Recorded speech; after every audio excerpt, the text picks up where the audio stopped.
sea and land. Its people know how to defend themselves. Captain, taking out his watch. It is now close on 5 bells.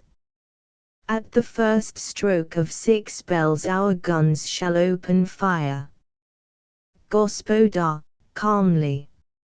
It is my last duty to warn you, sir, and to warn all on this ship, that much may happen before even the first stroke of 6 bells. Be warned in time, and give over this piratical attack, the very threat of which may be the cause of much bloodshed. Captain, violently. Do you dare to threaten me, and, moreover, my ship's company? We are one, I tell you, in this ship, and the last man shall perish like the first ere this enterprise fail. Go. With a bow, the gospodar turned and went down the ladder, we following him. In a couple of minutes the yacht was on her way to the port. From Rupert's Journal. The 10th of July, 1907. When we turned shoreward after my stormy interview with the pirate captain, I can call him nothing else at present, Rooke gave orders to a quartermaster on the bridge, and the lady began to make to a little northward of Ilsin Port. Rooke himself went aft to the wheelhouse, taking several men with him. When we were quite near the rocks, the water is so deep here that there is no danger, we slowed down, merely drifting along southwards towards the port. I was myself on the bridge, and could see all over the decks. I could also see preparations going on upon the warship.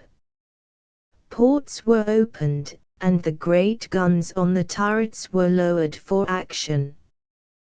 When we were starboard broadside onto the warship, I saw the port side of the steering house open, and Rooke's men sliding out what looked like a huge grey crab, which by tackle from within the wheelhouse was lowered softly into the sea. The position of the yacht hid the operation from sight of the warship. The doors were shut again, and the yacht's pace began to quicken. We ran into the port. I had a vague idea that Rooke had some desperate project on hand. Not for nothing had he kept the wheelhouse locked on that mysterious crab. All along the frontage was a great crowd of eager men. But they had considerately left the little mole at the southern entrance, whereon was a little tower, on whose round top a signal gun was placed, free for my own use. When I was landed on this pier I went along to the end, and, climbing the narrow stair within, went out on the sloping roof. I stood up, for I was determined to show the Turks that I was not afraid for myself, as they would understand when the bombardment should begin. It was now but a very few minutes before the fatal hour, 6 bells. But all the same I was almost in a state of despair. It was terrible to think of all those poor souls in the town who had done nothing wrong, and who were to be wiped out in the coming bloodthirsty, wanton attack. I raised my glasses to see how preparations were going on upon the warship. As I looked I had a momentary fear that my eyesight was giving way. At one moment I had the deck of the warship focused with my glasses, and could see every detail as the gunners waited for the word to begin the bombardment with the great guns of the barbets. The next I saw nothing but the empty sea. Then in another instant there was the ship as before, but the details were blurred. I steadied myself against the signal gun, and looked again. Not more than 2, or at the most 3, seconds had elapsed. The ship was, for the moment, full in view. As I looked, she gave a queer kind of quick shiver, prow and stern, and then sideways. It was for all the world like a rat shaken in the mouth of a skilled terrier. Then she remained still, the one placid thing to be seen, for all around her the sea seemed to shiver in little independent eddies, as when water is broken without a current to guide it.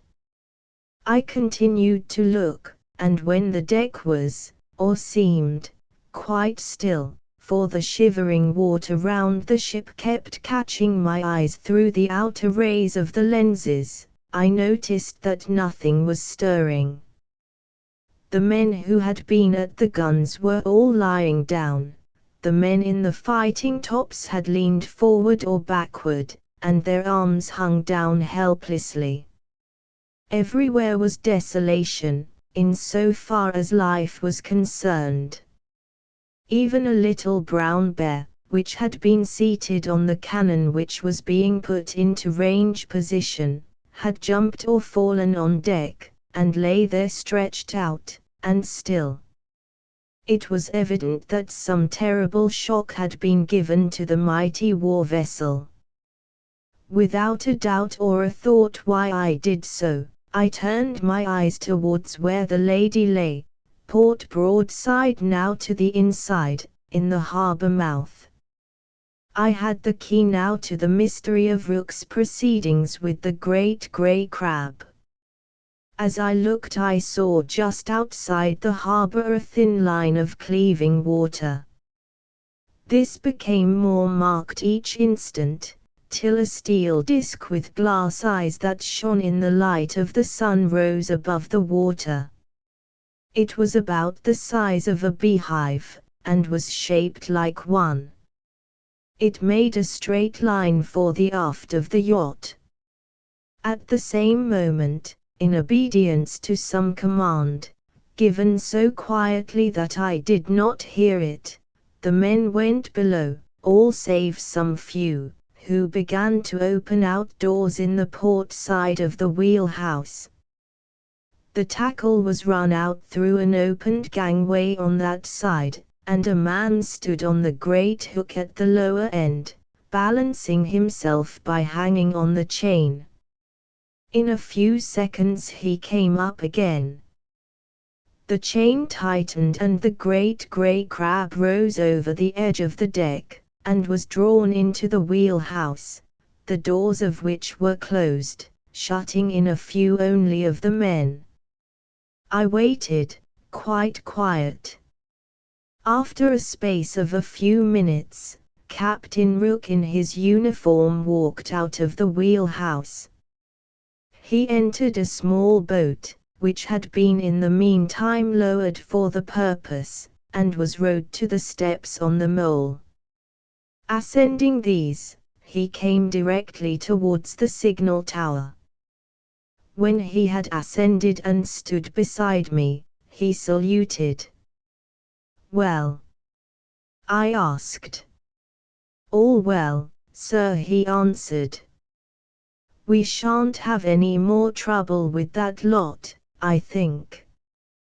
You warned that pirate. I wish he had been in truth a clean, honest, straightforward pirate, instead of the measly Turkish swab he was, that something might occur before the first stroke of 6 bells. Well, something has occurred, and for him and all his crew that 6 bells will never sound. So the Lord fights for the cross against the crescent. Bismillah. Amen." He said this in a manifestly formal way, as though declaiming a ritual. The next instant he went on in the thoroughly practical conventional way which was usual to him. "May I ask a favor, Mr. St. Ledger?" "1,000, my dear Rook," I said. You can't ask me anything which I shall not freely grant. And I speak within my brief from the National Council. You have saved Ilse this day, and the Council will thank you for it in due time. Me, sir, he said, with a look of surprise on his face which seemed quite genuine. If you think that, I am well out of it. I was afraid, when I woke, that you might court-martial me. Court-martial you? What for? I asked, surprised in my turn. For going to sleep on duty, sir.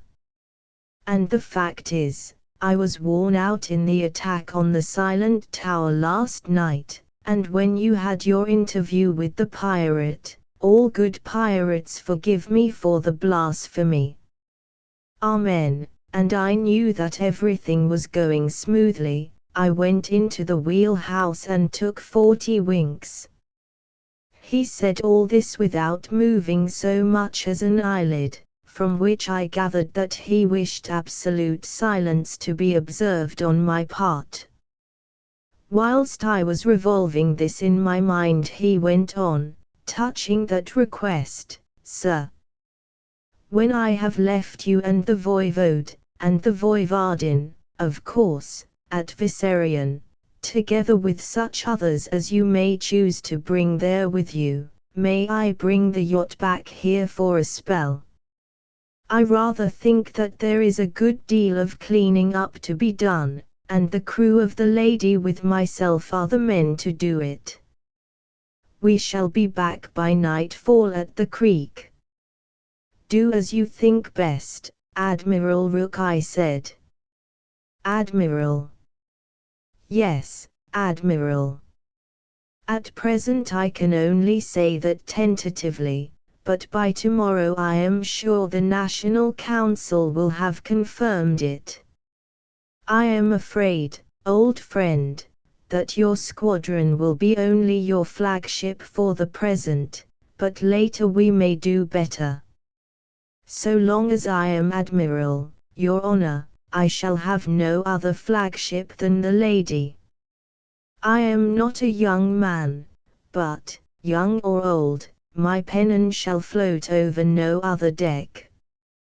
Now, one other favor, Mr. St. Ledger. It is a corollary of the first, so I do not hesitate to ask. May I appoint Lieutenant Desmond, my present first officer, to the command of the battleship? Of course, he will at first only command the prize crew, but in such case he will fairly expect the confirmation of his rank later. I had better, perhaps, tell you, sir, that he is a very capable seaman, learned in all the sciences that pertain to a battleship, and bred in the first navy in the world. By all means, Admiral. Your nomination shall, I think I may promise you, be confirmed. Not another word we spoke. I returned with him in his boat to the Lady, which was brought to the dock wall, where we were received with tumultuous cheering. I hurried off to my wife and the voivode. Rook, calling Desmond to him, went on the bridge of the Lady, which turned, and went out at terrific speed to the battleship, which was already drifting up northward on the tide. From the report of Christophorus, scribe of the National Council of the Land of the Blue Mountains. The 8th of July, 1907. The meeting of the National Council, July the 6th, was but a continuation of that held before the rescue of the voivode in Vissarion, the members of the council having been during the intervening night housed in the castle of Vissarion. When, in the early morning, they met, all were jubilant, for late at night the fire signal had flamed up from Ilsin with the glad news that the voivode Peter Vissarion was safe, having been rescued with great daring on an aeroplane by his daughter and the gospodar Rupert, as the people call him, Mr. Rupert St. Ledger, as he is in his British name and degree. Whilst the council was sitting, word came that a great peril to the town of Ilsin had been averted. A war vessel acknowledging to no nationality, and therefore to be deemed a pirate, had threatened to bombard the town, but just before the time fixed for the fulfillment of her threat, she was shaken to such an extent by some subaqueous means that, though she herself was seemingly uninjured, nothing was left alive on board. Thus the Lord preserves his own. The consideration of this, as well as the other incident, was postponed until the coming voivode and the gospodar Rupert, together with who were already on their way hither. The same, later in the same day. The council resumed its sitting at 4 o'clock. The voivode Peter Vissarion and the voivodin tutor had arrived with the gospodar Rupert, as the mountaineers call him, Mr. Rupert St. Ledger, on the armoured yacht he calls the Lady. The National Council showed great pleasure when the voivode entered the hall in which the council met. He seemed much gratified by the reception given to him. Mr. Rupert St. Ledger, by the express desire of the council, was asked to be present at the meeting. He took a seat at the bottom of the hall, and seemed to prefer to remain there, though asked by the president of the council to sit at the top of the table with himself and the voivode. When the formalities of such councils had been completed, the voivode handed to the president a memorandum of his report on his secret mission to foreign courts on behalf of the National Council. He then explained at length, for the benefit of the various members of the council, the broad results of his mission. The result was, he said, absolutely satisfactory. Everywhere he had been received with distinguished courtesy, and given a sympathetic hearing. Several of the powers consulted had made delay in giving final answers, but this, he explained, was necessarily due to new considerations arising from the international complications which were universally dealt with throughout the world as the Balkan crisis. In time, however, the voivode went on, these matters became so far declared as to allow the waiting powers to form definite judgment, which, of course, they did not declare to him, as to their own ultimate action. The final result, if at this initial stage such tentative setting forth of their own attitude in each case can be so named, was that he returned full of hope, founded, he might say, upon a justifiable personal belief, that the great powers throughout the world, north, south, east, and west, were in thorough sympathy with the land of the Blue Mountains in its aspirations for the continuance of its freedom.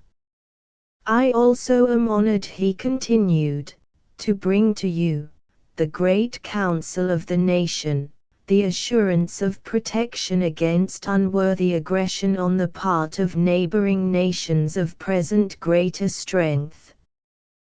Whilst he was speaking, the gospodar Rupert was writing a few words on a strip of paper, which he sent up to the president. When the voivode had finished speaking, there was a prolonged silence. The president rose, and in a hush said that the council would like to hear Mr. Rupert St. Ledger, who had a communication to make regarding certain recent events. Mr. Rupert St. Ledger rose, and reported how, since he had been entrusted by the council with the rescue of the voivode Peter of Visserion, he had, by aid of the voivodin, effected the escape of the voivode from the Silent Tower, also that, following this happy event, the mountaineers, who had made a great cordon round the tower so soon as it was known that the voivode had been imprisoned within it, had stormed it in the night. As a determined resistance was offered by the marauders, who had used it as a place of refuge, none of these escaped. He then went on to tell how he sought interview with the captain of the strange warship, which, without flying any flag, invaded our waters. He asked the president to call on me to read the report of that meeting. This, in obedience to his direction, I did. The acquiescent murmuring of the council showed how thoroughly they endorsed Mr. St. Ledger's words and acts.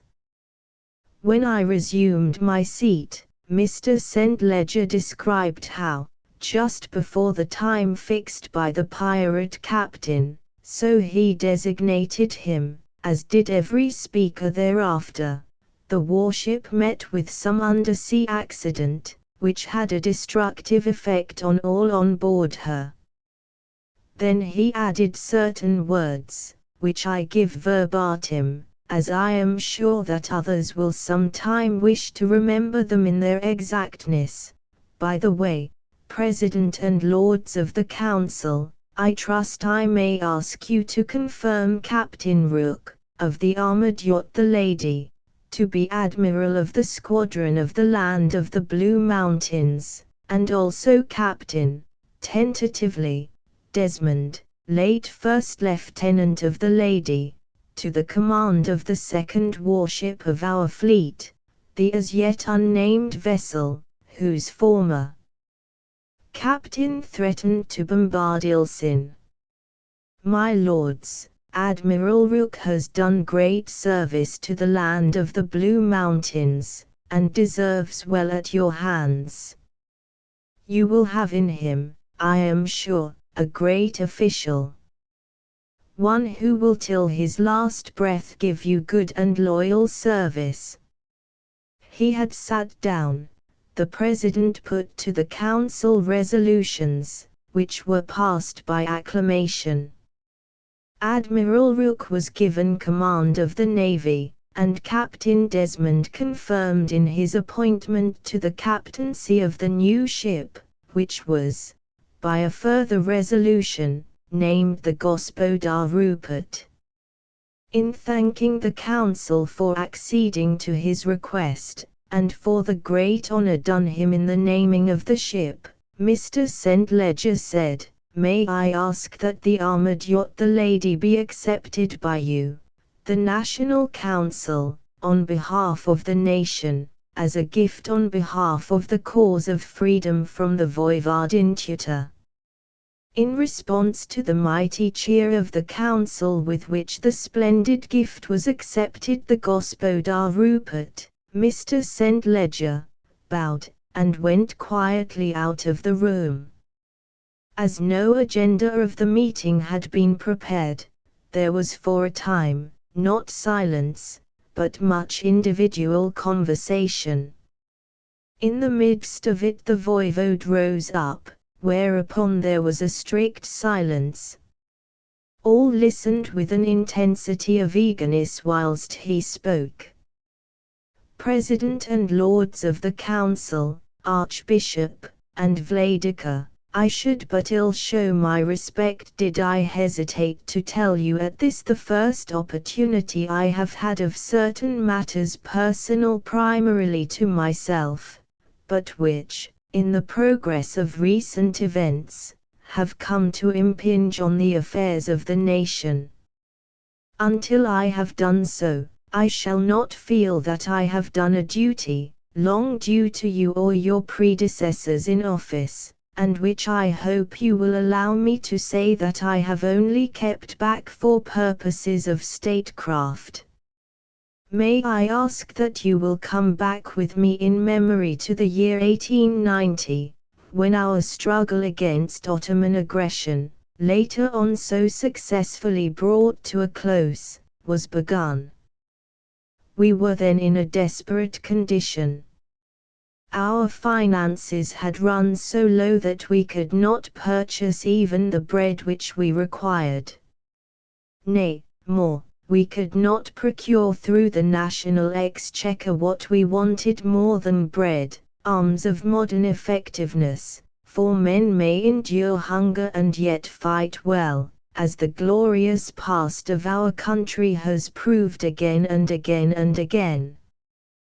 But when our foes are better armed than we are, the penalty is dreadful to a nation small as our own is in number, no matter how brave their hearts.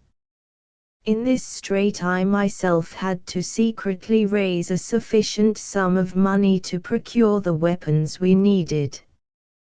To this end I sought the assistance of a great merchant prince, to whom our nation as well as myself was known. He met me in the same generous spirit which he had shown to other struggling nationalities throughout a long and honorable career. When I pledged to him as security my own estates, he wished to tear up the bond, and only under pressure would he meet my wishes in this respect. Lords of the Council, it was his money, thus generously advanced, which procured for us the arms with which we hewed out our freedom. Not long ago that noble merchant, and here I trust you will pardon me that I am so moved as to perhaps appear to suffer in want of respect to this great council, this noble merchant passed to his account, leaving to a near kinsman of his own the royal fortune which he had amassed. Only a few hours ago that worthy kinsman of the benefactor of our nation made it known to me that in his last will he had bequeathed to me, by secret trust, the whole of those estates which long ago I had forfeited by effluxion of time, inasmuch as I had been unable to fulfill the terms of my voluntary bond. It grieves me to think that I have had to keep you so long in ignorance of the good thought and wishes and acts of this great man. But it was by his wise counsel, fortified by my own judgment, that I was silent, for, indeed, I feared, as he did, lest in our troublous times some doubting spirit without our boundaries, or even within it, might mistrust the honesty of my purposes for public good, because I was no longer one whose whole fortune was invested within our confines. This prince merchant, the great English Roger Melton, let his name be forever graven on the hearts of our people, kept silent during his own life, and enjoined on others to come after him to keep secret from the men of the Blue Mountains that secret loan made to me on their behalf, lest in their eyes I, who had striven to be their friend and helper, should suffer wrong repute. But, happily, he has left me free to clear myself in your eyes.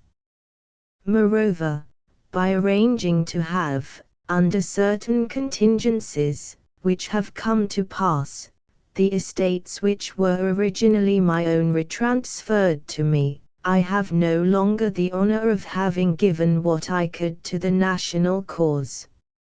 All such now belongs to him, for it was his money, and his only, which purchased our national armament. His worthy kinsman you already know, for he has not only been amongst you for many months, but has already done you good service in his own person. He it was who, as a mighty warrior, answered the summons of the Vladika when misfortune came upon my house in the capture by enemies of my dear daughter, the Voivodin tutor, whom you hold in your hearts, who, with a chosen band of our brothers, pursued the marauders, and himself, by a deed of daring and prowess, of which poets shall hereafter sing, saved her, when hope itself seemed to be dead, from their ruthless hands, and brought her back to us, who administered condign punishment to the miscreants who had dared to so wrong her. He it was who later took me, your servant, out of the prison wherein another band of Turkish miscreants held me captive, rescued me, with the help of my dear daughter, whom he had already freed, whilst I had on my person the documents of international secrecy of which I have already advised you, rescued me whilst I had been as yet unsubjected to the indignity of search. Beyond this you know now that of which I was in partial ignorance, how he had, through the skill and devotion of your new admiral, wrought destruction on a hecatomb of our malignant foes. You who have received for the nation the splendid gift of the little warship, which already represents a new era in naval armament, can understand the great-souled generosity of the man who has restored the vast possessions of my house. On our way hither from Ilsin, Rupert St. Ledger made known to me the terms of the trust of his noble uncle, Roger Melton, and, believe me that he did so generously, with a joy that transcended my own, restored to the last male of the Viserian race the whole inheritance of a noble line.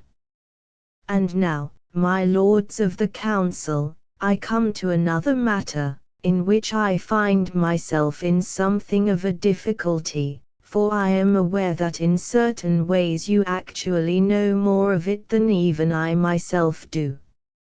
It is regarding the marriage of my daughter to Rupert St. Ledger.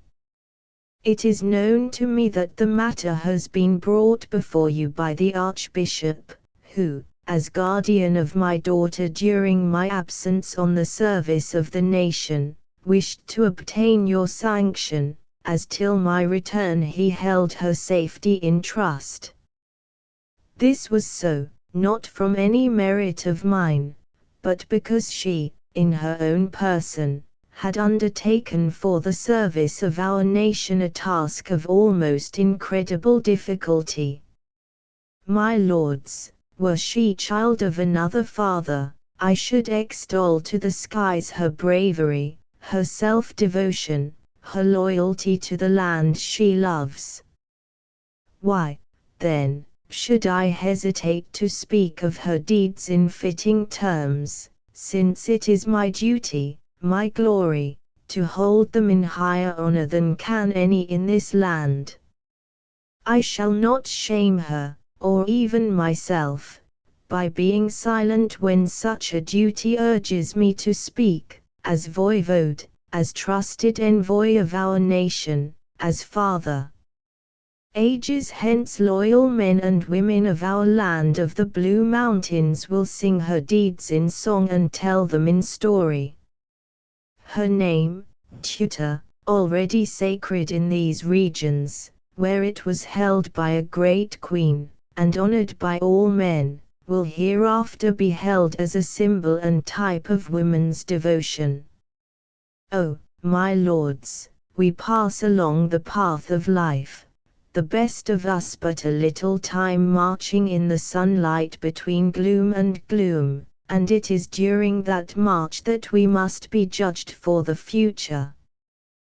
This brave woman has won knightly spurs as well as any paladin of old.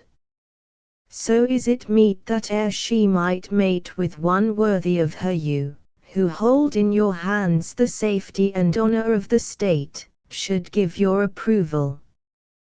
To you was it given to sit in judgment on the worth of this gallant Englisher, now my son. You judged him then, before you had seen his valor, his strength, and skill exercised on behalf of a national cause. You judged wisely, O, my brothers, and out of a grateful heart I thank you one and all for it. Well has he justified your trust by his later acts. When, in obedience to the summons of the Vladika, he put the nation in a blaze and ranged our boundaries with a ring of steel, he did so unknowing that what was dearest to him in the world was at stake. He saved my daughter's honor and happiness, and won her safety by an act of valor that outvies any told in history. He took my daughter with him to bring me out from the silent tower on the wings of the air, when earth had for me no possibility of freedom, that had even then in my possession the documents involving other nations which the Soldan would fain have purchased with the half of his empire. Henceforth to me, lords of the council, this brave man must ever be as a son of my heart, and I trust that in his name grandsons of my own may keep in bright honor the name which in glorious days of old my fathers made illustrious. Did I know how adequately to thank you for your interest in my child, I would yield up to you my very soul in thanks. The speech of the voivode was received with the honor of the Blue Mountains, the drawing and raising of hand-jars. From Rupert's Journal. The 14th of July, 1907. For nearly a week we waited for some message from Constantinople, fully expecting either a declaration of war, or else some inquiry so couched as to make war an inevitable result. The National Council remained on at Vissarion as the guests of the voivode, to whom, in accordance with my uncle's will, I had prepared to retransfer all his estates. He was, by the way, unwilling at first to accept, and it was only when I showed him Uncle Roger's letter, and made him read the deed of transfer prepared in anticipation by Mr. Trent, that he allowed me to persuade him. Finally he said, as you, my good friends, have so arranged, I must accept, be it only in honor to the wishes of the dead. But remember, I only do so but for the present, reserving to myself the freedom to withdraw later if I so desire. But Constantinople was silent. The whole nefarious scheme was one of the put-up jobs which are part of the dirty work of a certain order of statecraft, to be accepted if successful, to be denied in case of failure. The matter stood thus: Turkey had thrown the dice, and lost. Her men were dead, her ship was forfeit. It was only some 10 days after the warship was left derelict with every living thing, that is, everything that had been living, with its neck broken, as Rook informed me, when he brought the ship down the creek, and housed it in the dock behind the armored gates, that we saw an item in the Roma copied from the Constantinople Journal of July the 9th, loss of an Ottoman ironclad with all hands. News has been received at Constantinople of the total loss, with all hands, of one of the newest and finest warships in the Turkish fleet, the Mahmud, Captain Ali, which foundered in a storm on the night of July the 5th, some distance off Cabrera, in the Balearic Isles. There were no survivors, and no wreckage was discovered by the ships which went in relief, the Para and the Mustafa, or reported from anywhere along the shores of the islands, of which exhaustive search was made. The Mahmoud was double-manned, as she carried a full extra crew sent on an educational cruise on the most perfectly scientifically equipped warship on service in the Mediterranean waters. When the voivode and I talked over the matter, he said, "After all, Turkey is a shrewd power. She certainly seems to know when she is beaten, and does not intend to make a bad thing seem worse in the eyes of the world. Well, 'tis a bad wind that blows good to nobody." As the Mahmoud was lost off the Balearics, it cannot have been her that put the marauders on shore and trained her big guns on Ilsin. We take it, therefore, that the latter must have been a pirate, and as we have taken her derelict in our waters, she is now ours in all ways. Anyhow, she is ours, and is the first ship of her class in the Navy of the Blue Mountains. I am inclined to think that even if she was, or is still, a Turkish ship, Admiral Rook would not be inclined to let her go. As for Captain Desmond, I think he would go straight out of his mind if such a thing was to be even suggested to him. It will be a pity if we have any more trouble, for life here is very happy with us all now. The voivode is, I think, like a man in a dream. Tutor is ideally happy, and the real affection which sprang up between them when she and Aunt Janet met is a joy to think of. I had posted Tutor about her, so that when they should meet my wife might not, by any inadvertence, receive or cause any pain. But the moment Tutor saw her she ran straight over to her and lifted her in her strong young arms, and, raising her up as one would lift a child, kissed her. Then, when she had put her sitting in the chair from which she had arisen when we entered the room, she knelt down before her, and put her face down in her lap. Aunt Janet's face was a study. I myself could hardly say whether at the first moment surprise or joy predominated. But there could be no doubt about it the instant after. She seemed to beam with happiness.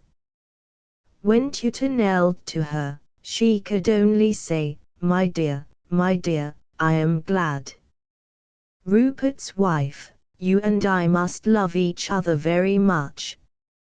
Seeing that they were laughing and crying in each other's arms, I thought it best to come away and leave them alone. And I didn't feel a bit lonely either when I was out of sight of them.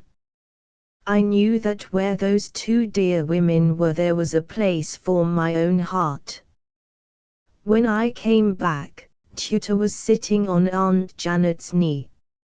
It seemed rather stupendous for the old lady, for Tutor is such a splendid creature that even when she sits on my own knee and I catch a glimpse of us in some mirror, I cannot but notice what a nobly-built girl she is. My wife was jumping up as soon as I was seen, but Aunt Janet held her tight to her, and said, "Don't stir, dear. It is such happiness to me to have you there. Rupert has always been my little boy and, in spite of all his being such a giant, he is so still. And so you, that he loves, must be my little girl, in spite of all your beauty and your strength, and sit on my knee, till you can place there a little one that shall be dear to us all, and that shall let me feel my youth again."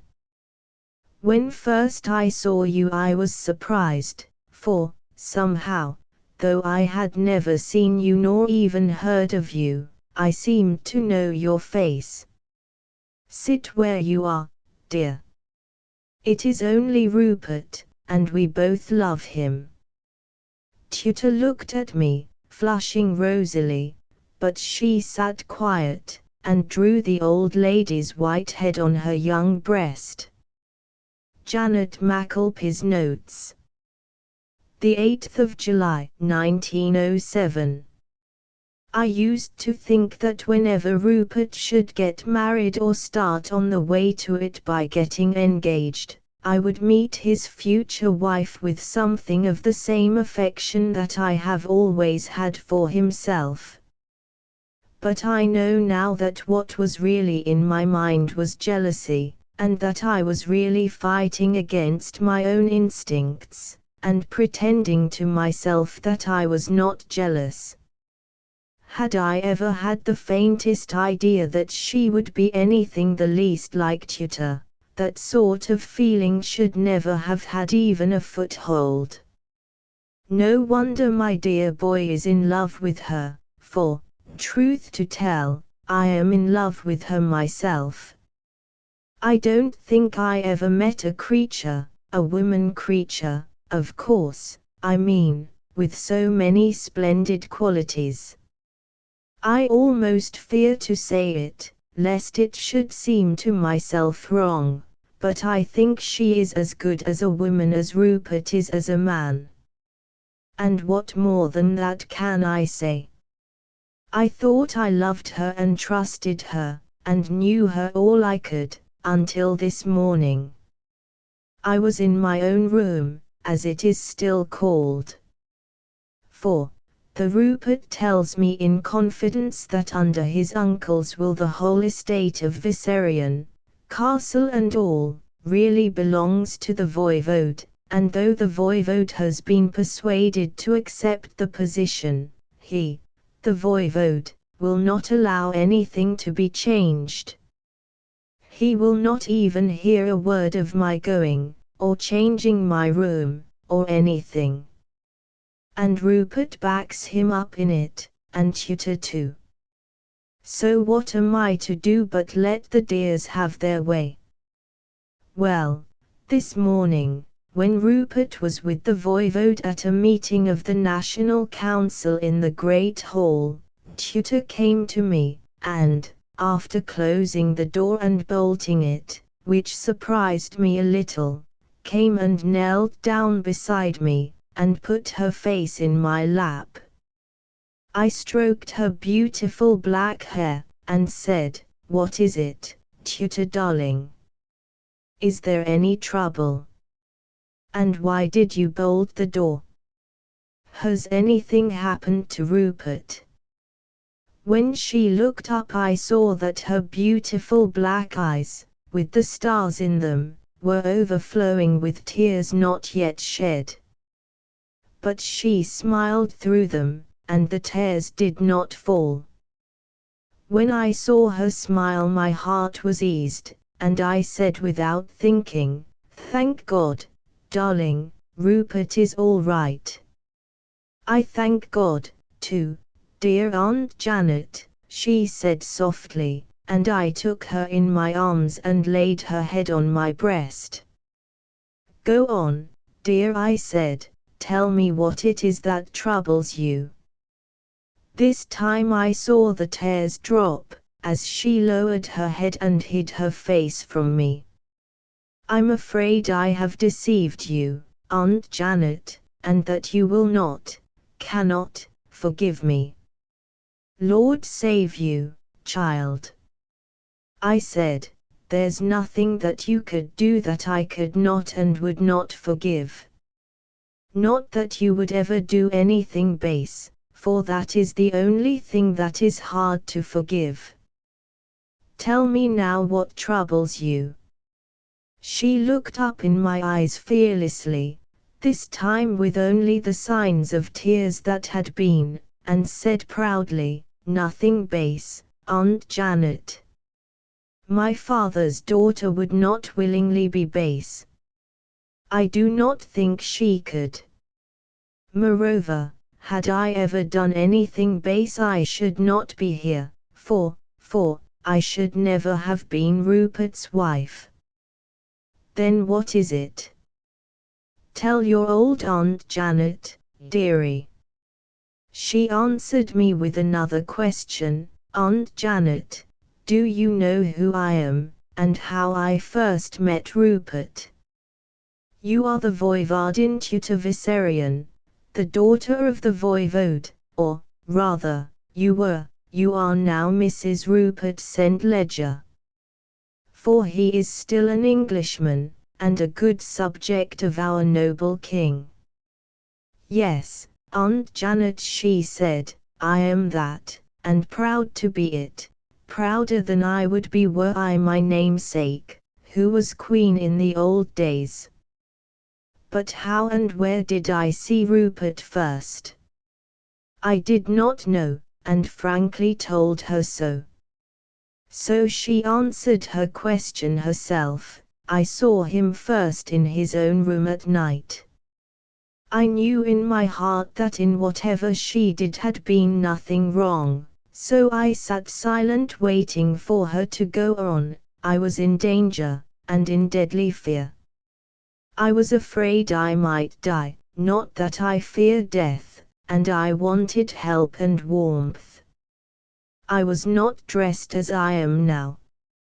On the instant it came to me how I knew her face, even the first time I had seen it.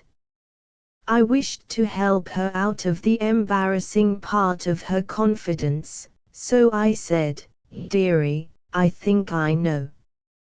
Tell me, child, will you put on the frock, the dress costume you wore that night, and let me see you in it? It is not mere idle curiosity, my child, but something far, far above such idle folly. Wait for me a minute, Aunt Janet, she said, as she rose up, I shall not be long. Then she left the room. In a very few minutes she was back. Her appearance might have frightened some people, for she was clad only in a shroud. Her feet were bare, and she walked across the room with the gait of an empress, and stood before me with her eyes modestly cast down. But when presently she looked up and caught my eyes, a smile rippled over her face. She threw herself once more before me on her knees, and embraced me as she said, I was afraid I might frighten you, dear. I knew I could truthfully reassure her as to that, so I proceeded to do so. Do not worry yourself, my dear. I am not by nature timid. I come of a fighting stock which has sent out heroes, and I belong to a family wherein is the gift of second sight. Why should we fear? We know. Moreover, I saw you in that dress before. Tutor, I saw you and Rupert married. This time she herself it was that seemed disconcerted. Saw us married. How on earth did you manage to be there? I was not there. My seeing was long before. Tell me, dear, what day, or rather what night, was it that you first saw Rupert? She answered sadly, I do not know. Alas! I lost count of the days as I lay in the tomb in that dreary crypt. Was your clothing wet that night? I asked. Yes. I had to leave the crypt, for a great flood was out, and the church was flooded. I had to seek help, warmth, for I feared I might die. Oh, I was not, as I have told you, afraid of death. But I had undertaken a terrible task to which I had pledged myself. It was for my father's sake, and the sake of the land, and I felt that it was a part of my duty to live. And so I lived on, when death would have been relief. It was to tell you all about this that I came to your room today. But how did you see me, us, married? Ah, my child. I answered, that was before the marriage took place. The morn after the night that you came in the wet, when, having been troubled in uncanny dreaming, I came to see if Rupert was a writ, I lost remembrance o' my dreaming, for the floor was all wet, and that took off my attention. But later, the morn after Rupert used his fire in his room for the first time, I told him what I had dreamt, for, lassie, my dear, I saw ye as bride at that wedding in fine lace o'er your shroud, and orange flowers and ithers in your black hair, and I saw the stars in your bonny inn, the inn I love.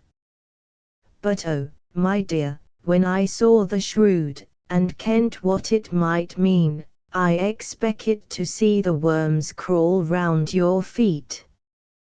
But do ye ask your man to tell ye what I tell't him that morn? 'Twill interest ye to know how the het o' men can learn by dreams. Has he ever tell ye aught o' this? No, dear, she said simply. I think that perhaps he was afraid that one or other of us, if not both, might be upset by it if he did. You see, he did not tell you anything at all of our meeting, though I am sure that he will be glad when he knows that we both know all about it, and have told each other everything. That was very sweet of her, and very thoughtful in all ways, so I said that which I thought would please her best, that is, the truth. Ah, lassie, that is what a wife should be, what a wife should do. Rupert is blessed and happy to have his heart in your keeping. I knew from the added warmth of her kiss what I had said had pleased her. Letter from Ernest Roger Halbar Melton, Hummercroft, Salop, to Rupert St. Ledger, Viserion, Land of the Blue Mountains. The 29th of July, 1907. My dear cousin Rupert, we have heard such glowing accounts of Viserion that I am coming out to see you. As you are yourself now a landowner, you will understand that my coming is not altogether a pleasure. Indeed, it is a duty first. When my father dies I shall be head of the family of which Uncle Roger, to whom we were related, was a member. It is therefore meet and fitting that I should know something of our family branches and of their seats. I am not giving you time for much warning, so am coming on immediately. In fact, I shall arrive almost as soon as this letter. But I want to catch you in the middle of your tricks. I hear that the Blue Mountaineer girls are peaches, so don't send them all away when you hear I'm coming. Do send a yacht up to Fayoum to meet me. I hear you have all sorts of craft at Viserion. The Maxkelpie, I hear, said you received her as a queen, so I hope you will do the decent by one of your own flesh and blood, and the future head of the house at that. I shan't bring much of a retinue with me. I wasn't made a billionaire by old Roger, so can only take my modest man Friday, whose name is Jenkinson, and a Cockney at that. So don't have too much gold lace and diamond-hilted scimitars about, like a good chap, or else he'll want the very worst, his widges rizzed. That old image rook that came over for Miss MCS, and whom by chance I saw at the attorney man's, might pilot me down from Fayoum. The old gentleman by Act of Parliament Mr. Bingham Trent, I suppose he has hyphened it by this time, told me that Miss MCS said he did her proud when she went over under his charge. I shall be at Fiume on the evening of Wednesday, and shall stay at the Europa, which is, I am told, the least indecent hotel in the place. So you know where to find me, or any of your attendant demons can know, in case I am to suffer substituted service. Your affectionate cousin, Ernest Roger Halbar Melton. Letter from Admiral Rooke to the Gospodar Rupert. The 1st of August, 1907. Sir, in obedience to your explicit direction that I should meet Mr. Ernest R. H. Melton at Fiume, and report to you exactly what occurred, without keeping anything back, as you will remember you said, I beg to report. I brought the steam yacht Trent to Fiume, arriving there on the morning of Thursday at 11:30 p.m. I went to meet the train from St. Peter, due 11:40. It was something late, arriving just as the clock was beginning to strike midnight. Mr. Melton was on board, and with him his valet Jenkinson. I am bound to say that he did not seem very pleased with his journey, and expressed much disappointment at not seeing your honor awaiting him.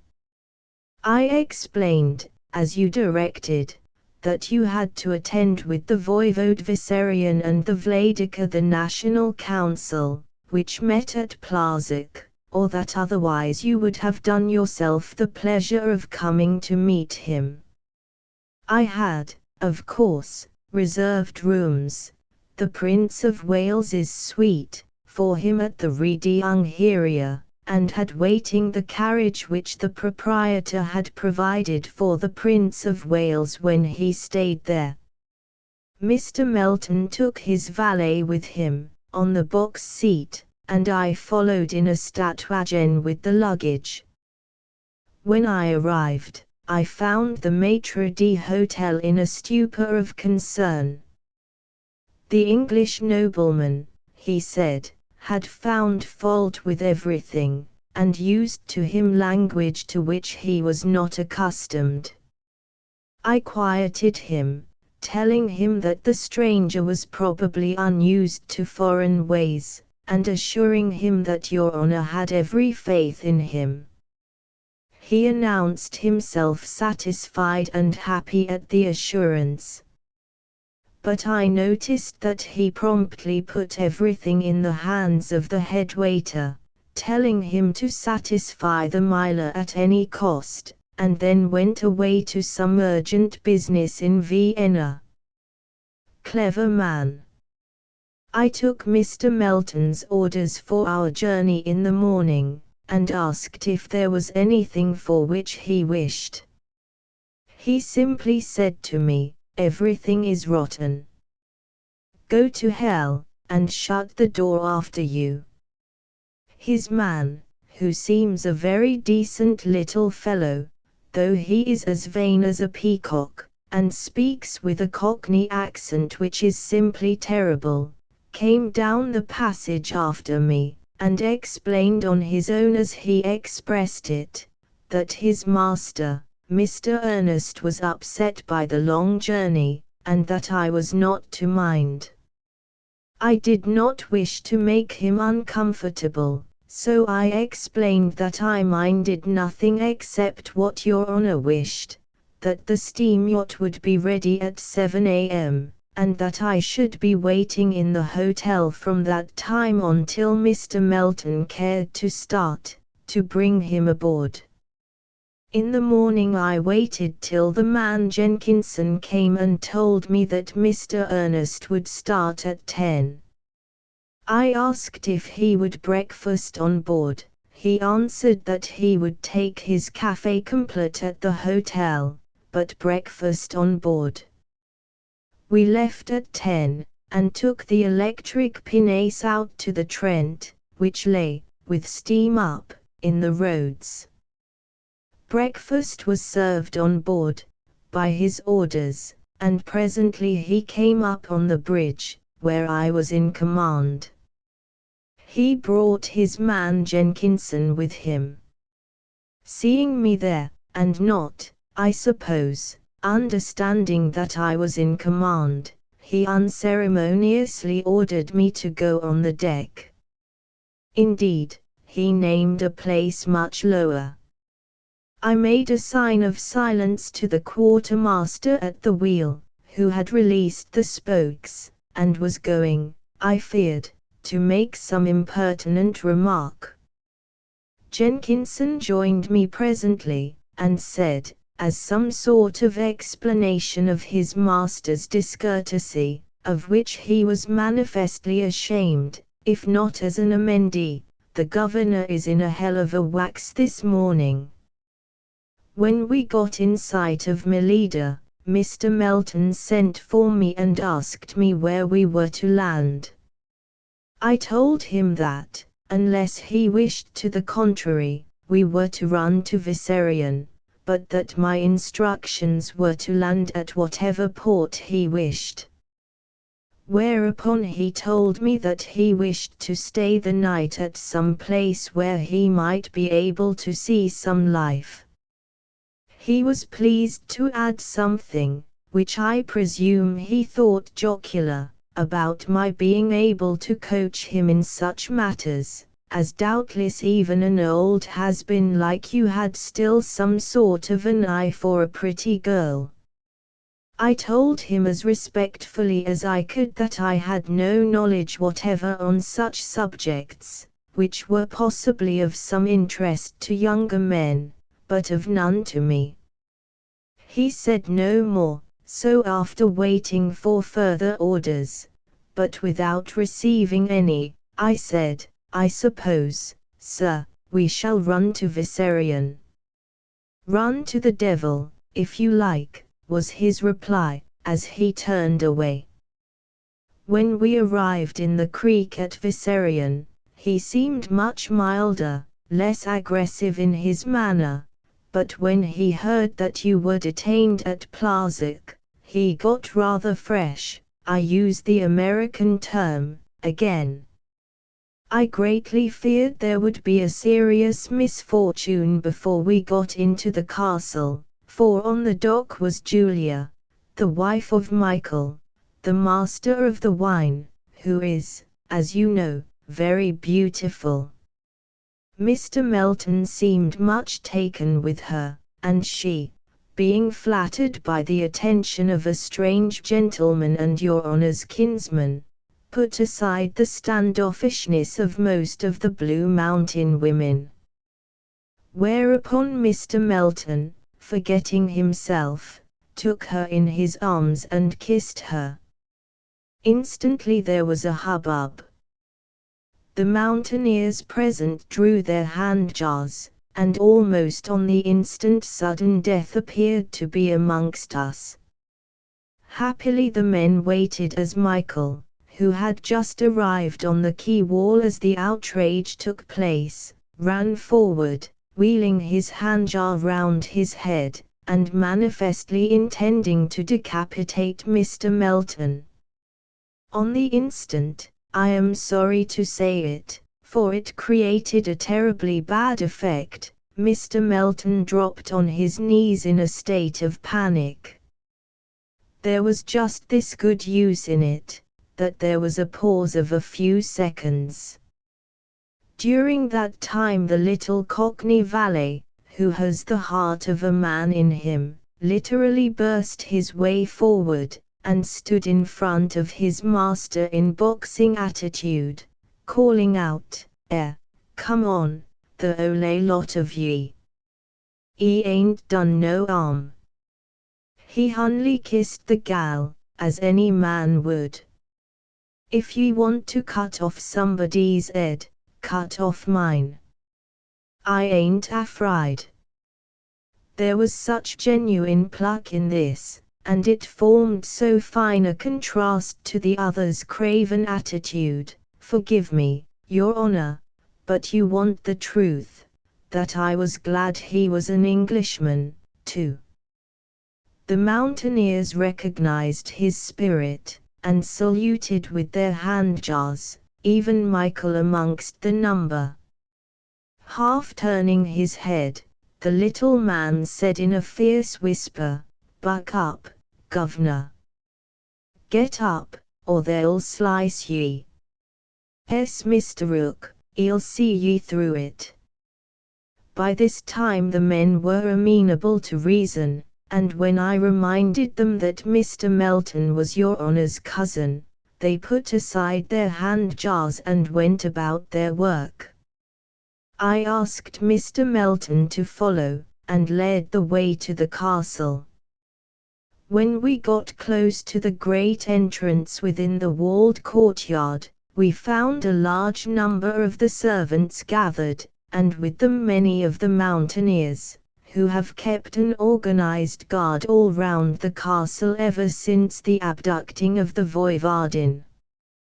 As both your honour and the voivode were away at Plasek, the guard had for the time been doubled. When the steward came and stood in the doorway, the servants stood off somewhat, and the mountaineers drew back to the farther sides and angles of the courtyard.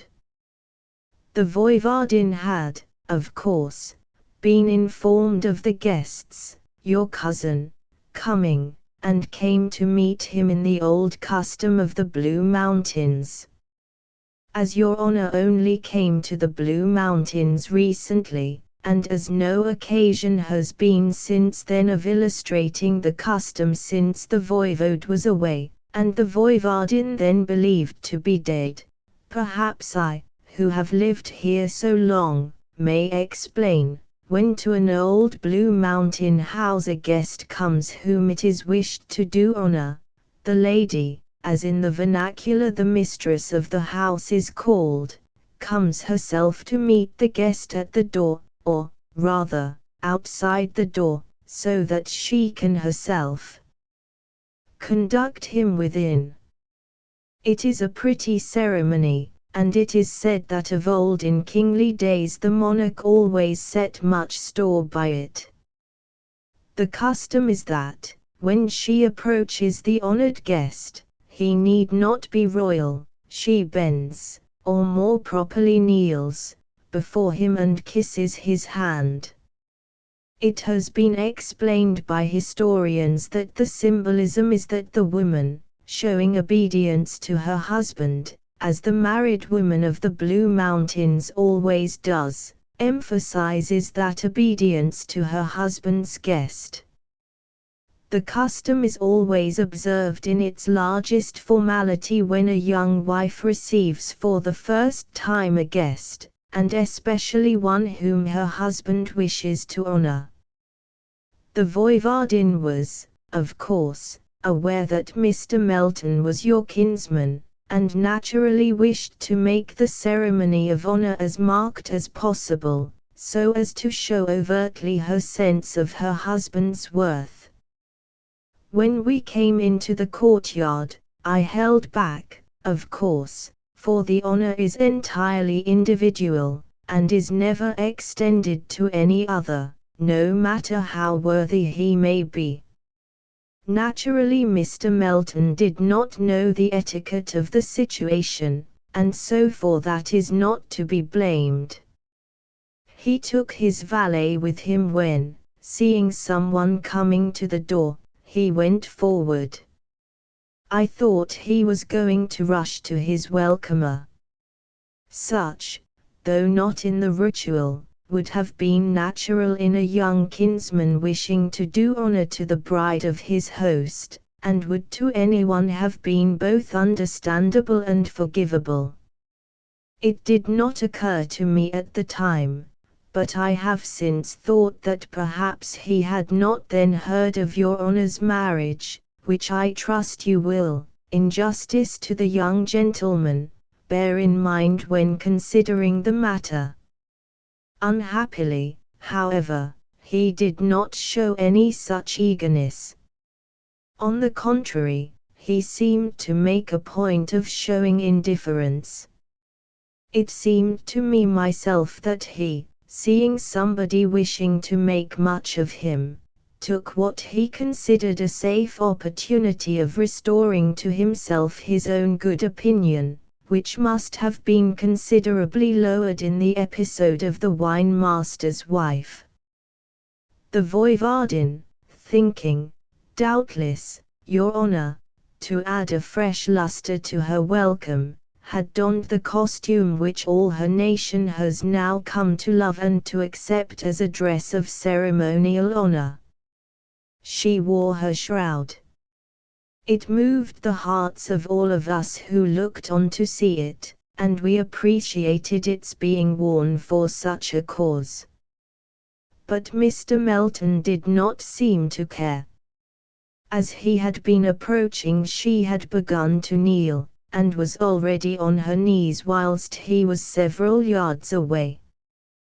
There he stopped and turned to speak to his valet, put a glass in his eye, and looked all round him and up and down, indeed, everywhere except at the great lady, who was on her knees before him, waiting to bid him welcome. I could see in the eyes of such of the mountaineers as were within my range of vision a growing animosity, so, hoping to keep down any such expression, which I knew would cause harm to Your Honor and the Voivodin, I looked all round them straight in their faces with a fixed frown, which, indeed, they seemed to understand, for they regained, and for the time maintained, their usual dignified calm.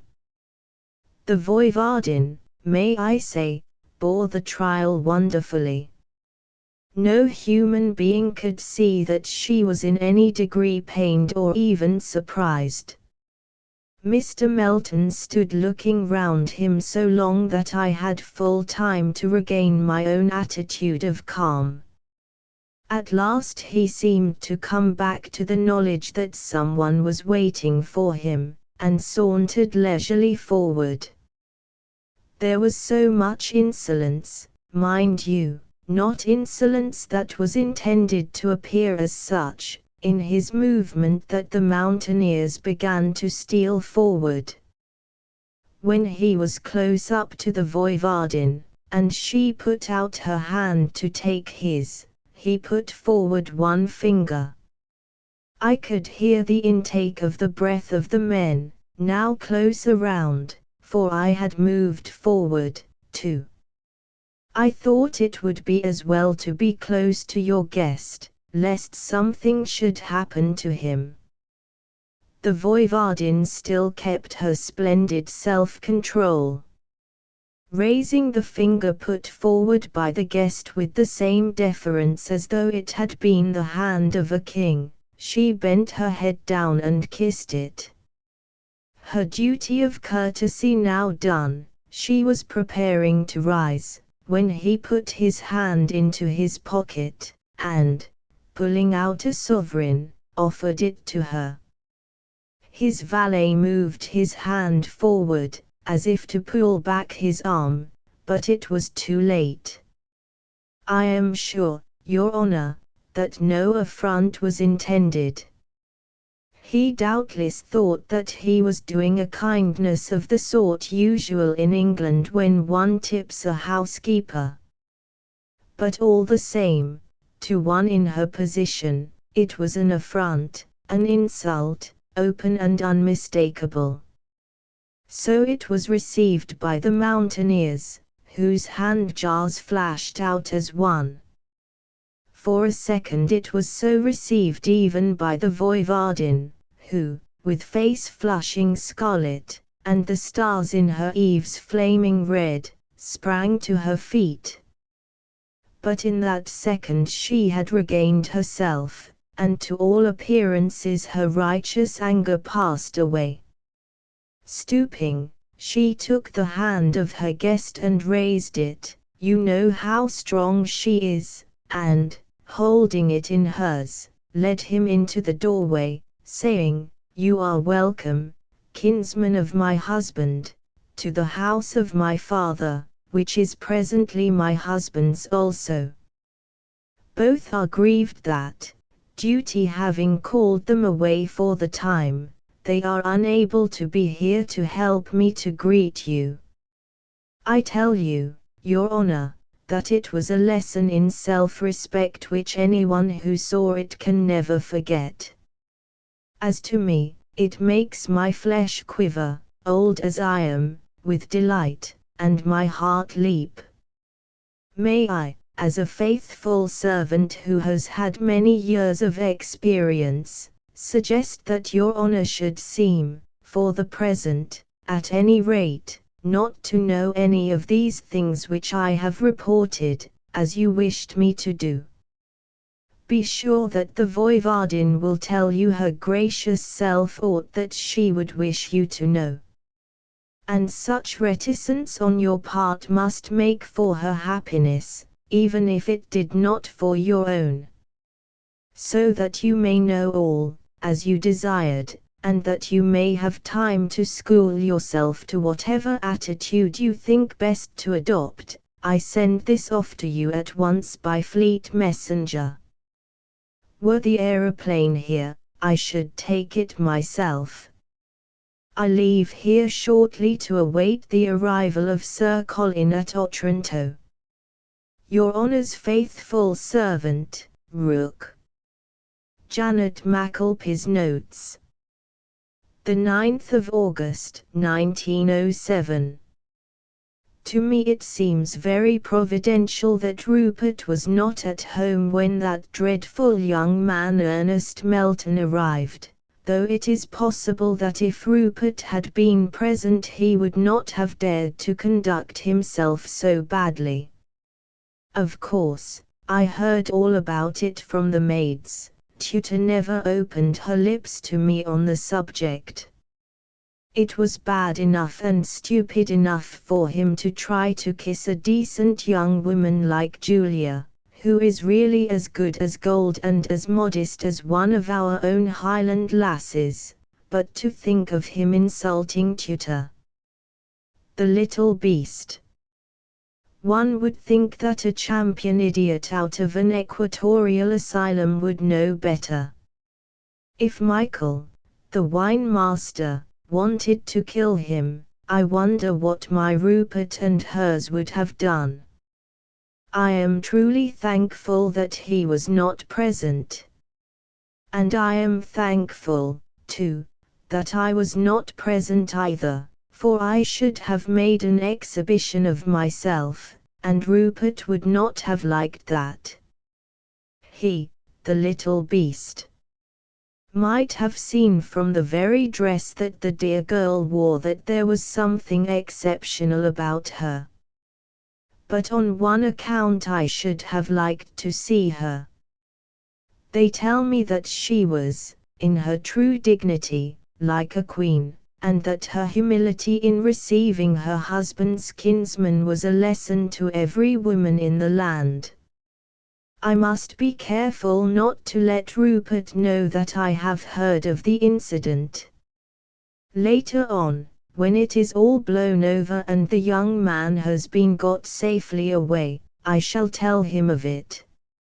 Mr. Rooke, Lord High Admiral Rooke, I should say, must be a really wonderful man to have so held himself in check, for, from what I have heard of him, he must in his younger days have been worse than old Morgan of Panama. Mr. Ernest Roger Halbar Melton, of Hummercroft, Salop, little knows how near he was to being cleft to the chine also. Fortunately, I had heard of his meeting with Tutor before he came to see me, for I did not get back from my walk till after he had arrived. Tutor's noble example was before me, and I determined that I, too, would show good manners under any circumstances. But I didn't know how mean he is. Think of his saying to me that Rupert's position here must be a great source of pride to me, who had been his nursery governess. He said nursemaid first, but then stumbled in his words, seeming to remember something. I did not turn a hair, I am glad to say. It is a mercy Uncle Colin was not here, for I honestly believe that, if he had been, he would have done the cleaving to the chine himself. It has been a narrow escape for Master Ernest, for only this morning Rupert had a message, sent on from Gibraltar, saying that he was arriving with his clansmen, and that they would not be far behind his letter. He would call at Otranto in case someone should come across to pilot him to Viserion. Uncle told me all about that young cad having offered him one finger in Mr. Trent's office, though, of course, he didn't let the cad see that he noticed it. I have no doubt that, when he does arrive, that young man, if he is here still, will find that he will have to behave himself, if it be only on Sir Colin's account alone. The same, later. I had hardly finished writing when the lookout on the tower announced that the tutor, as Rupert calls his aeroplane, was sighted crossing the mountains from Plazek. I hurried up to see him arrive, for I had not as yet seen him on his aero. Mr. Ernest Melton came up, too. Tutor was, of course, before any of us. She seems to know by instinct when Rupert is coming. It was certainly a wonderful sight to see the little aeroplane, without spread wings like a bird in flight, come sailing high over the mountains. There was a headwind, and they were beating against it, otherwise we should not have had time to get to the tower before the arrival. When once the aero had begun to drop on the near side of the mountains, however, and had got a measure of shelter from them, her pace was extraordinary. We could not tell, of course, what sort of pace she came at from looking at herself. But we gathered some idea from the rate at which the mountains and hills seemed to slide away from under her. When she got over the foothills, which are about 10 miles away, she came on at a swift glide that seemed to throw the distance behind her. When quite close, she rose up a little till she was something higher than the tower, to which she came as straight as an arrow from the bow, and glided to her moorings, stopping dead as Rupert pulled a lever, which seemed to turn a barrier to the wind. The voivode sat beside Rupert, but I must say that he seemed to hold on to the bar in front of him even more firmly than Rupert held to his steering gear. When they had alighted, Rupert greeted his cousin with the utmost kindness, and bade him welcome to Viserion. "I see," he said, "you have met Tutor. Now you may congratulate me, if you wish." Mr. Melton made a long redomentade about her beauty, but presently, stumbling about in his speech, said something regarding it being unlucky to appear in grave clothes.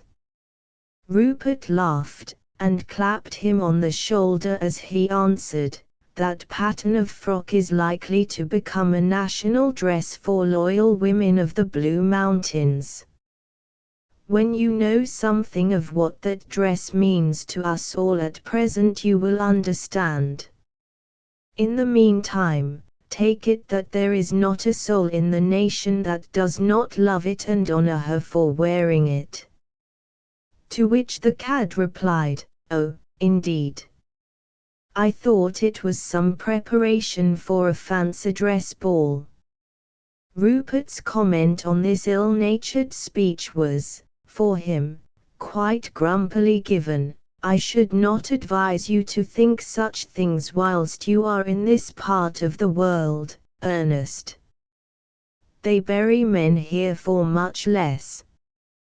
The cat seemed struck with something, either what Rupert had said or his manner of saying it, for he was silent for several seconds before he spoke.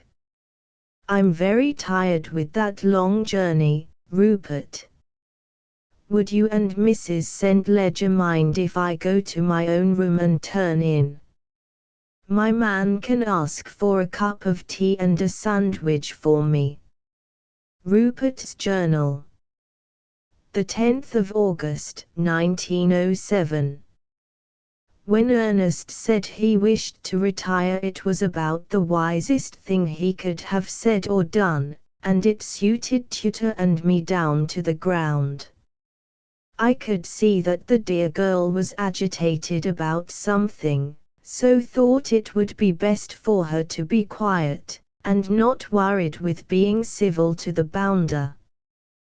Though he is my cousin, I can't think of him as anything else. The voivode and I had certain matters to attend to arising out of the meeting of the council, and when we were through the night was closing in. When I saw Tutor in our own rooms, she said at once, "Do you mind, dear, if I stay with Aunt Janet tonight? She is very upset and nervous," and when I offered to come to her she clung to me and cried with relief. So when I had had some supper, which I took with the voivode, I came down to my old quarters in the garden room, and turned in early. I was awakened a little before dawn by the coming of the fighting monk Theophrastus, a notable runner, who had an urgent message for me. This was the letter to me given to him by Rook.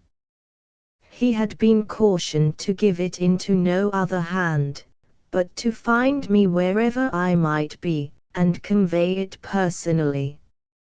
When he had arrived at Plazak I had left on the aeroplane, so he had turned back to Vissarion. When I read Rook's report of Ernest Melton's abominable conduct I was more angry with him than I can say. Indeed, I did not think before that I could be angry with him, for I have always despised him. But this was too much.